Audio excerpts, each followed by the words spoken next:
بسم اللہ الرحمن الرحیم۔ السلام علیکم۔ آج ہم حضرت صالح علیہ السلام کا واقعہ بیان کریں گے کہ کس طرح سے ان کی قوم نے ان پر ظلم کیے اور کس طرح اللہ نے ان کو صابر بنایا تھا۔ ویڈیو شروع کرنے سے پہلے میری آپ سے گزارش ہے، ویڈیو اچھی لگے تو اس کو لائک کریں، چینل کو سبسکرائب کریں، آپ کی مہربانی ہوگی۔ اللہ تعالیٰ نے ان کی طرف رسول بھیجنے کا ارادہ فرمایا، جیسے قوم نوح اور قوم عاد کی طرف رسول بھیجے۔ بلا شبہ اللہ تعالیٰ اپنے بندوں کے لیے کفر پسند نہیں کرتا۔ یقیناً اللہ تعالیٰ زمین میں فساد کو پسند نہیں کرتا۔ اور میں ایک شخص تھا جس کا نام صالح تھا۔ اس کی پیدائش ایک شریف گھرانے میں ہوئی تھی۔ اس نے عقل و دانش اور نیکی میں پرورش پائی۔ وہ بہت شریف لڑکا تھا، نہایت ہدایت یافتہ، جس کی طرف لوگ اشارہ کر کے کہتے یہ صالح ہے، یہ صالح ہے، اور لوگوں کو ان سے بڑی امیدیں تھیں۔ کہا کرتے تھے ان کی بڑی شان ہوگی، اس کی بڑی شان ہوگی۔ لوگوں کا خیال تھا کہ صالح ان کے شرفاء اور دولت مندوں میں سے ہوں گے۔ ان کی رائے تھی کہ ان کا شاندار محل ہوگا اور بہت بڑا باغ، اور ان کے والد کی رائے تھی کہ ان کا بیٹا اپنی دانائی سے بہت مال کمائے گا اور لوگوں میں نکلے گا، اپنے گھوڑے پر نکلے گا۔ اس کے پیچھے نوکر چاکر ہوں گے، لوگ اس کو سلام کریں گے اور کہیں گے یہ فلاں کا بیٹا ہے، یہ فلاں کا بیٹا ہے۔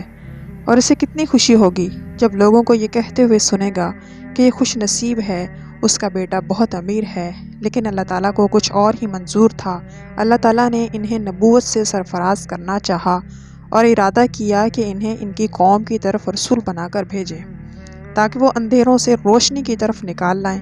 کیا اس سے بڑھ کر بھی کوئی شرف ہے؟ کیا اس سے بڑی کوئی عزت ہے؟ ہرگز نہیں۔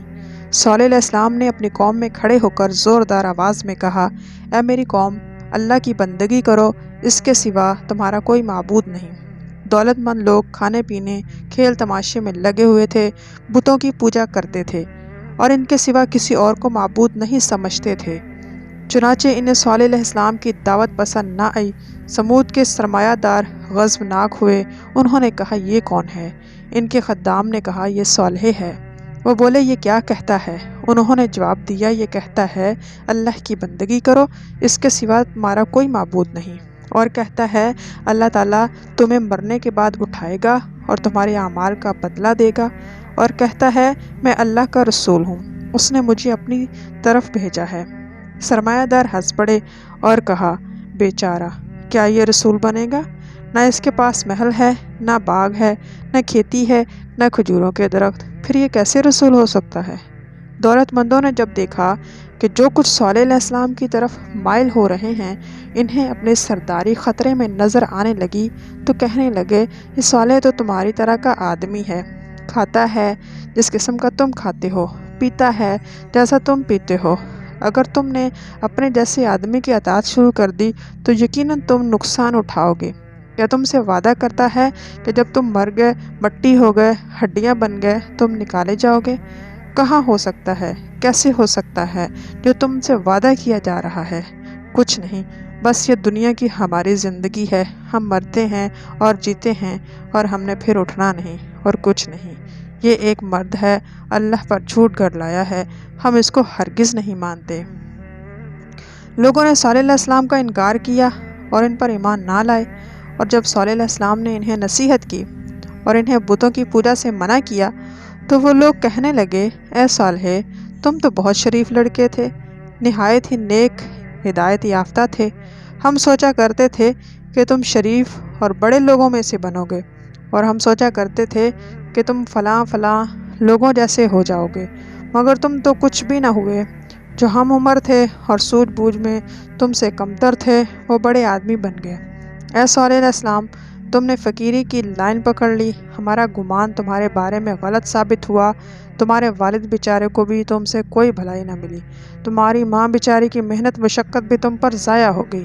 صالح علیہ السلام نے یہ سب کچھ سنا تو اپنی قوم پر افسوس کیا، اور جب صالح علیہ السلام قوم سے گزرتے تو وہ کہتے اللہ تعالیٰ صالح علیہ السلام کے والد پر رحم فرمائے، اس کا بیٹا تو برباد ہو گیا۔ صالح علیہ السلام برابر اپنی قوم کو نصیحت کرتے رہے، حکمت اور نرمی سے اللہ کی طرف بلاتے رہے۔ آپ فرماتے ہیں میرے بھائیو، کیا تمہارا خیال ہے کہ تم ہمیشہ رہو گے؟ کیا تم سمجھتے ہو کہ محلات میں تم ہمیشہ رہو گے؟ کیا تم سمجھتے ہو کہ ہمیشہ ان باغوں میں نہروں میں رہو گے؟ کیا تم ان کھیتوں اور درختوں سے ہمیشہ کھاتے رہو گے اور تم ہمیشہ پہاڑوں کو کاٹ کر گھر بناتے رہو گے؟ کبھی نہیں، یقیناً یہ کبھی نہیں ہوگا اور کبھی نہ ہوا۔ اے میرے بھائیوں، باپ دادا کیوں چل بسے؟ ان کے بھی محلات تھے، اس طرح ان کے بھی باغات اور چشمے تھے، ان کی بھی کھیتیاں تھیں۔ وہ پہاڑوں کو تراش کر گھر بناتے تھے، اس میں رہتے تھے، لیکن سب کچھ ان کے کام نہ آئے اور سب کچھ ان کو روک نہ سکا۔ ملک الموت نے انہیں آ لیا اور ان تک رستہ مل گیا۔ اسی طرح تم بھی مرو گے اور تمہیں اللہ دوبارہ اٹھائے گا اور تم سے ان نعمتوں کے بارے میں پوچھا جائے گا۔ اے میرے بھائیوں، تم مجھ سے کیوں بھاگتے ہو؟ کس لیے ڈرتے ہو؟ میں تمہارا مال کا کچھ نقصان نہیں کروں گا، میں تم سے کچھ نہیں مانگوں گا۔ میں تمہیں نصیحت کرتا ہوں اور تمہیں اپنے رب کا پیغام پہنچاتا ہوں۔ میں اس پر تم سے کوئی صلہ نہیں مانگتا، میرا اجر تو پروردگار کے پاس ہے۔ میرے بھائیوں، تم میری بات کیوں نہیں مانتے جبکہ میں تمہارا خیرخواہ اور امانت دار ہوں؟ اور تم کیوں ان لوگوں کا کہنا مانتے ہو جو لوگوں پر ظلم کرتے ہیں اور ان کے مال کھاتے ہیں؟ جو لوگ بدکار فسادی ہیں، اصلاح نہیں کرتے۔ قوم عاجز آ گئی، لاجواب ہو گئی، کہنے لگی کہ تجھ پر کسی نے جادو کر دیا ہے۔ تم تو ہمارے جیسے آدمی ہو، سو لے آؤ کوئی نشانی اگر تم سچے ہو۔ صالح علیہ السلام نے فرمایا، تم کون سی نشانی چاہتے ہو؟ انہوں نے کہا، اگر تم سچے ہو تو اس پہاڑ سے ہمارے لیے حاملہ اونٹنی نکالنا۔ لوگ جانتے تھے کہ اونٹنی کو اونٹنی ہی جنتی ہے، اونٹنی نہ تو زمین سے اگتی ہے نہ پتھر سے نکلتی ہے۔ انہیں یقین ہو گیا کہ صالح بے بس ہو جائے گا اور جلد کامیاب ہو جائیں گے، لیکن صالح علیہ السلام کا اپنے رب پر پختہ ایمان تھا۔ وہ جانتا تھا کہ ہر چیز پر قادر ہے اللہ۔ حضرت صالح علیہ السلام نے اللہ تعالیٰ سے دعا کی، ویسا ہی ہوا جیسا کہ لوگوں نے مطالبہ کیا۔ پہاڑ سے حاملہ اونٹنی نکلی اور اس نے بچہ جنا۔ لوگ حیران ہو گئے، لیکن ان میں سے سوائے ایک شخص کے کوئی ایمان نہ لایا۔ صالح علیہ السلام نے فرمایا، یہ اللہ کی اونٹنی ہے، یہ اللہ کی نشانی ہے۔ تم سے نشانی مانگی تو اللہ تعالیٰ نے اپنی قدرت سے اس کو پیدا کیا۔ اس اونٹنی کا احترام کرو، اس کو بری نیت سے ہاتھ نہ لگاؤ، پھر تمہیں بہت جلد عذاب اپنی گرفت میں لے لے گا۔ یقیناً یہ اونٹنی اللہ کی زمین سے کھائے گی، پیے گی اور آئے گی جائے گی۔ اس کا چارہ اور پانی سمے نہیں، چارہ بھی بہت ہے، پانی بھی، اور یہ اونٹنی بہت بڑی تھی، پیدائشی اعتبار سے بھی عجیب، اس کے چوپائے اس سے ڈرتے اور بدکتے تھے۔ جب کبھی یہ اونٹنی پانی پینے کے لیے آتی تو چوپائے بدکتے اور بھاگ جاتے۔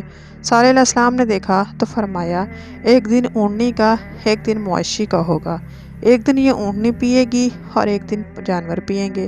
اسی طرح ہوا، چنانچہ جب اونٹنی کی باری ہوتی تو وہ جاتی اور پانی پی آتی، اور جب قوم کی مویشیوں کی باری آ کر آتی تو وہ پانی پی جاتے۔ لیکن کس قوم نے تکبر کیا اور سرکشی کی، کہنے لگی، ہمارے مویشی ہر روز کیوں نہ پئیں۔